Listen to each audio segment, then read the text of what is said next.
How Anne Boleyn, wife of the bloody King Henry VIII of England, was beheaded. Anne Boleyn, wife of the English King Henry VIII, was sent to the scaffold because she could not provide the king with a son to inherit, although she was already the mother of the one who would become Elizabeth I. Since this guilt was not sufficient motivation for beheading, bribery and threats of torture were used to create evidence that Anne had committed adultery. During her trial, held in the throne room on May 15, 1536, she was accused of sleeping with four men, one of whom was her own brother, Viscount Rochford. To be on the safe side, she was also accused of plotting to assassinate the king, which earned her the death penalty. Henry, already in love with Anne's lady-in-waiting, Jane Seymour, allowed his queen to choose a master swordsman from Calais as her executioner. At 20, she had been Henry's mistress.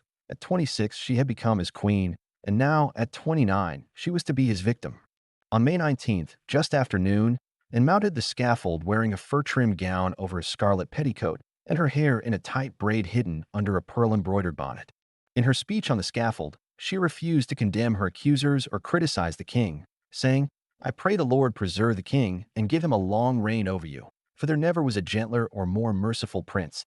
The merciful prince was a reference to the fact that she had been sentenced to death by beheading rather than burning at the stake, Henry having kindly spared her the agony of the flames. Her brother, Rochford, was torn in four. Some sources refer to the queen's cheerfulness in her last moments, her liveliness, gaiety, and frivolity. Others state that her mood was more hysterical. There is no doubt that she was terrified.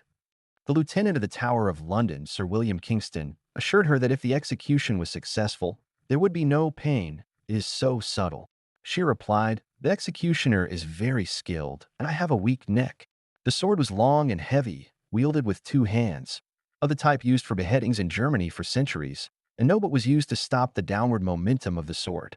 The queen had only to kneel and stretch her neck. Her last words were, in fact, a quickly whispered prayer. "O Lord, have mercy on my soul. O Lord, have mercy on my soul. O Lord," abruptly interrupted at some point by the lightning stroke of the sword.